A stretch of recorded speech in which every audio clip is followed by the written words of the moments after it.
Today I'm going to give away a free t-shirt, bring you a Comic Hero Throwdown Showdown fight, comics I bought this week, and if I screw up, a blooper reel. How y'all doing? I'm Victor, and you... Sorry folks, I gotta take this. Hello? Wait a minute. No, I did not call this number. No, this number... Hey, you don't have to be rude. Alright? No, I did not... Look, I really don't like your tone.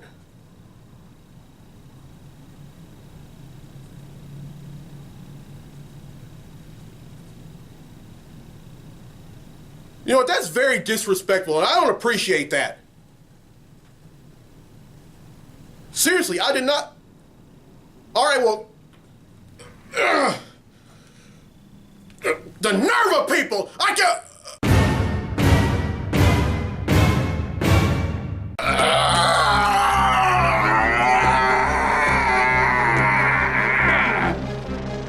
Victor!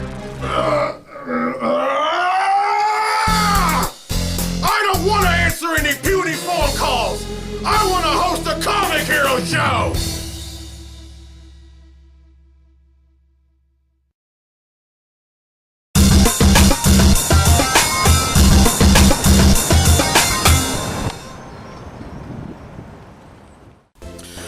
Welcome to this week's edition of the Comic Hero Show. I'm your host, Victor Nunley, and I am the Comic Hero. Coming to you from Clint's Comics right here in Monroe. Now, folks, next week is Thanksgiving. And all of us have at least one thing to be thankful for.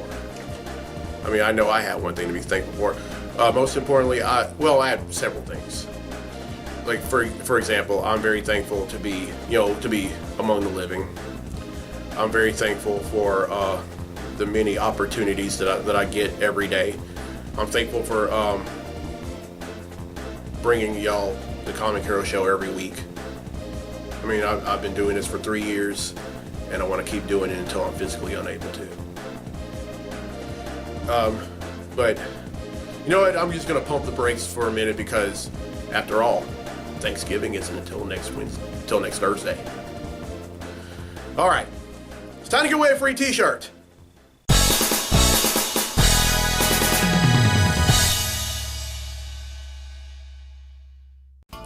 Alright, now last week's episode, I asked, what was the Hulk skin color when he made his debut back in 1962? Well, the correct answer is gray. That's right, folks. It wasn't always green. It was gray. And 11 people have answered correctly, and because they answered correctly, their names have been entered in a drawing for a free Comic Hero tee. And that takes place right now. So the winner of the free Comic Hero tee for this week is...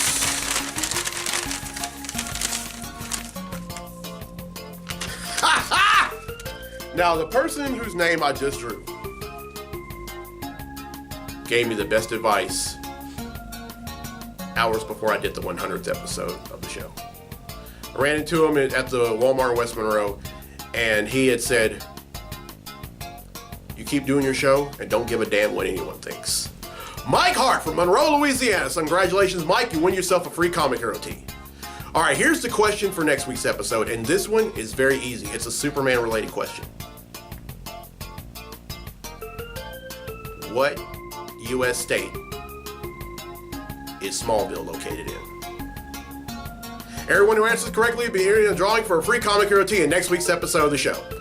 Now, D'Angelo Ballou from Warren, Ohio, has requested a Comic Hero Throwdown Showdown fight, and this one features a mainstay in comics, and this one features a character that is most commonly known as a cartoon character, but he made his debut in the funny books.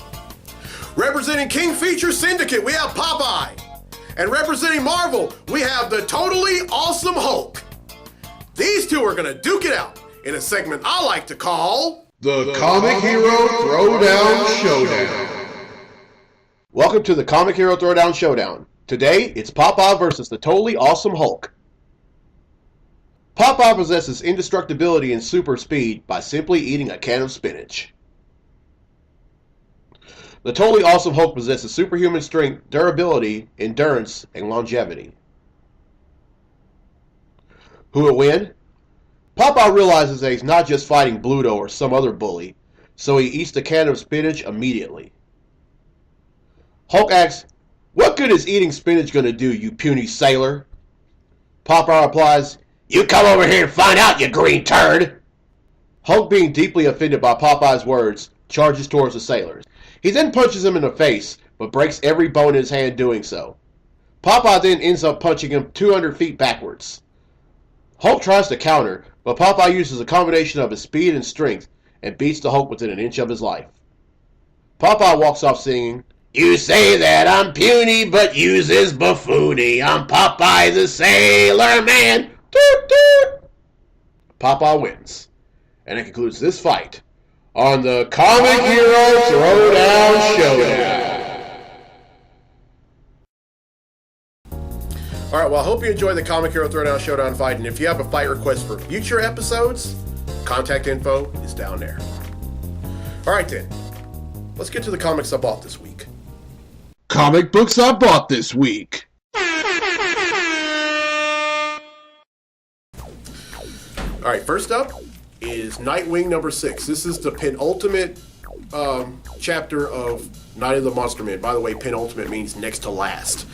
And there's a lot of crazy stuff going on in here. I mean, all these Monster Men usually are about 3 of them were as a result of dead people. They were previously dead people, but somehow they ended up coming alive as these monsters. Well, Batman ended up taking down one of them, but 2 of them ended up, but the other 2 ended up causing all kinds of trouble. And then there was some kind of something going on with a lot of the people of Gotham. They ended up being plagued. They became angry, and then all of a sudden, when they became, it had something to do with, and I think it was as a result of some kind of chemical getting onto them that triggered their anger. And then Nightwing and Gotham Girl ended up getting a hold of it, and they turned into monsters themselves. And crazy stuff. Well, they found a cure for Gotham Girl, but not for Nightwing, and this is a continuation of that. Wow, this is one of those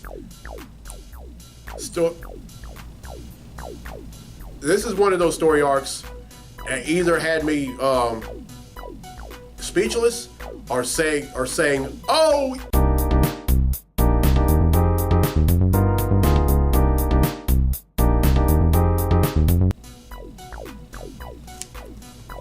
All right, next up is Superman number 11. This is part 2 of In the Name of the Father. Now, this starts off with John Kent, a.k.a. Superboy, a.k.a. Superman's son, Superman Lois's son, rather, being at school, and he had been being spied on by a girl named Maya, who's actually an associate of Robin named Nobody. And it resulted in him being lost in the woods, and his powers going out of control once he encountered Nobody, and then they brought him back to the Batcave. Well, by request of Robin, they brought him back to the Batcave. Now, the only reason they did that was because his powers were out of control. Well, Batman gets down there. He's like, "Robin, we do not kidnap people against their will."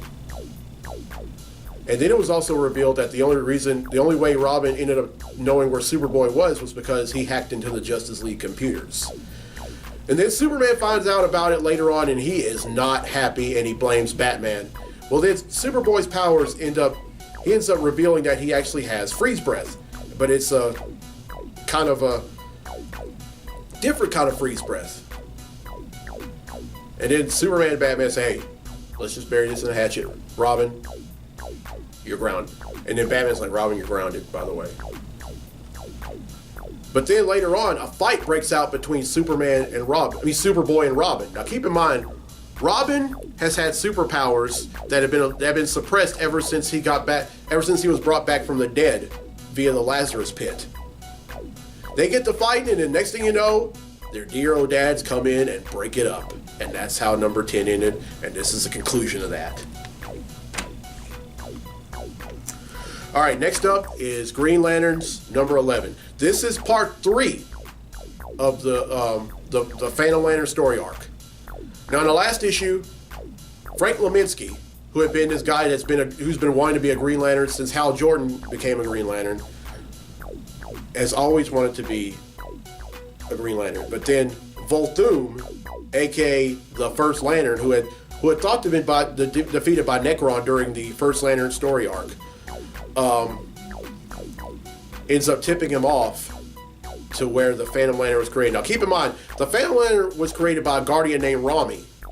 He was banished for creating it because the only thing about a Phantom Lantern ring, anyone can wear it. You don't have to. You don't have to have like you don't have to be an expert at any of the emotions in the emotional spectrum. You can.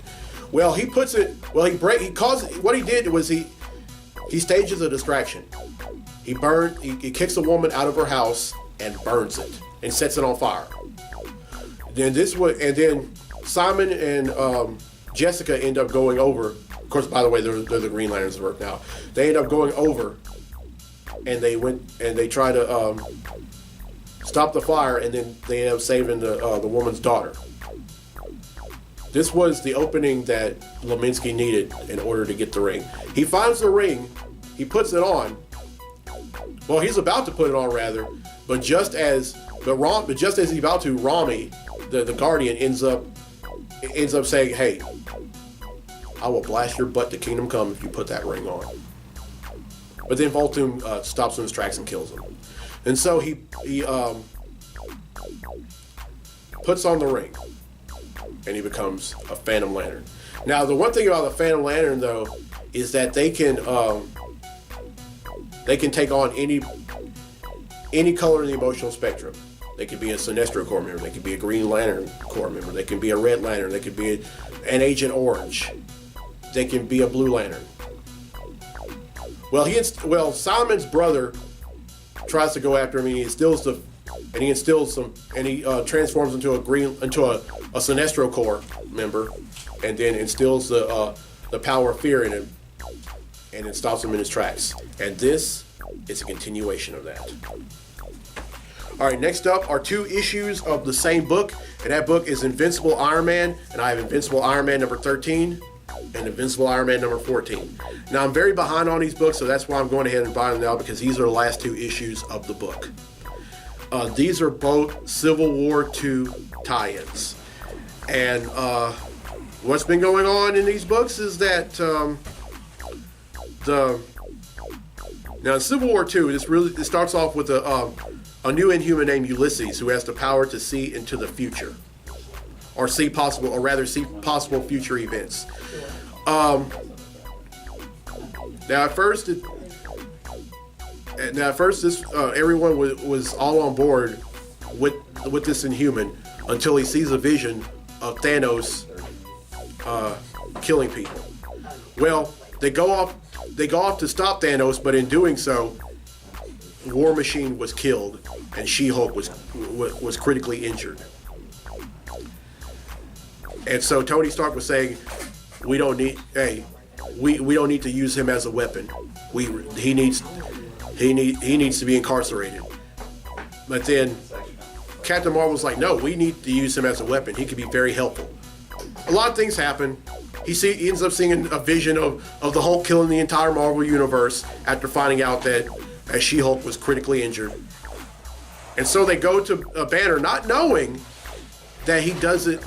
Well, he knew that. Well, everyone in the Marvel universe knows that that he's not gamma irradiated anymore. I mean, that's now Amadeus Cho is now the new Hulk.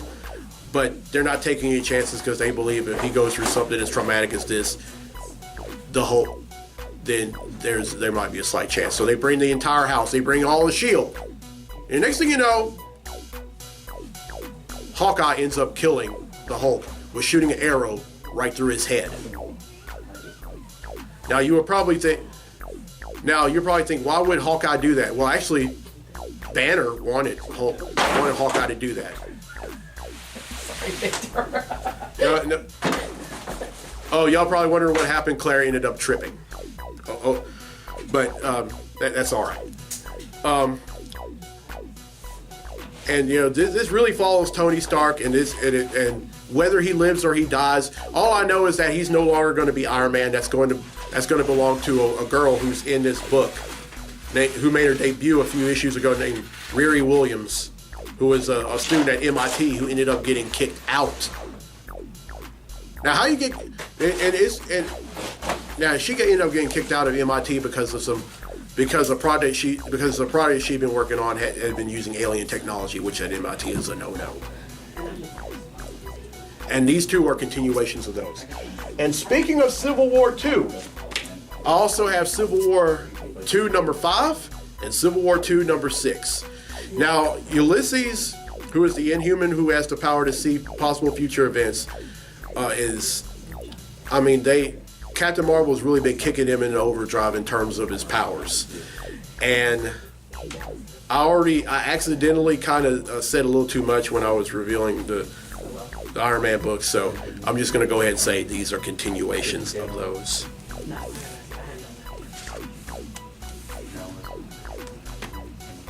And then next up is another Civil War II tie-in, The Totally Awesome Hulk number 9. Now this came out a while back, but I'm going to go ahead and read it. This takes place right after Banner was killed by Hawkeye, and now they're about to go. And now the Hulk's, the guy that stole the gamma radiation from Banner and injected it with himself, Amadeus Cho, is out for blood. All right, now that's 8 I bought, which brings the total number of comics that I bought since December of 1997 to 7,555.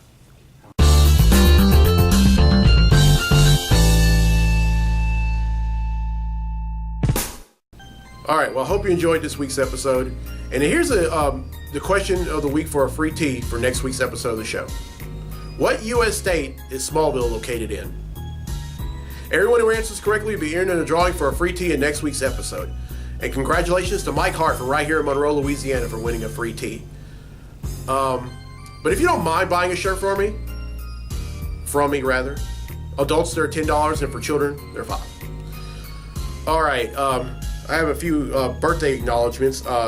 Happy birthday today to my good friend Jennifer McKelvin. I was in band with her at ULM. Happy birthday, Jennifer. And happy birthday to one of my friends that I went to high school with, DeMarcus Someone. Happy birthday, DeMarcus. Happy birthday to James Byron Rupel, who I went to school with forever. I've known him since kindergarten. So happy birthday, JB. And a very special happy birthday tomorrow to the man, the legend, the dude chair, Brandon Craven. So happy birthday, Brandon. All right, next week is Thanksgiving. I'm going to be doing an episode next Wednesday. And yeah. Oh, and by the way, go to PokeCon this weekend. It's going to be at the Monroe Civic Center if you're here in Monroe. But if you're watching this and you're in another part of the country and they have PokeCon, go to it. You will not be disappointed. And also, for everyone here in the area, come to Clint's Comics. Claire will most definitely enjoy your company. Looking around, I'm seeing a Justice League statue of the new 52 version of Superman. I mean, if y'all like the new 52 version of Superman, who unfortunately passed away in Superman number 52 of the previous volume, you can come by. And also, oh wait a minute, that's a bank, isn't it? Yeah, that's a bank. And then also there's a Batman Justice League bank. And then I'm looking right in front of me. There is a Jay and Silent Bob Strike Back collector's edition of Monopoly. When you come here, you won't just find comics. You'll find coloring books. There's a Home Alone authorized coloring book. There's Avatar: Last Airbender coloring book. I mean, you'll find comics. You'll find coloring. You'll find adult coloring books. You'll find board games. You'll find pop vinyls. Folks, you'll come here hopeful, but you'll leave here not disappointed. I mean, yeah, support the Comic Hero Show, but most importantly, support Clint's. I mean, Claire is doing such a wonderful job, and she's been the owner of this store for almost a year. Great job, Claire. All right, I'm Victor Nolly. I'm the Comic Hero. We'll see you next week for episode 140, right back here at Clint's Comics. So till then, be safe, be blessed, be a hero.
Today I'm going to give away a free t-shirt. Bring you comics I bought this week. No, sorry, don't do it.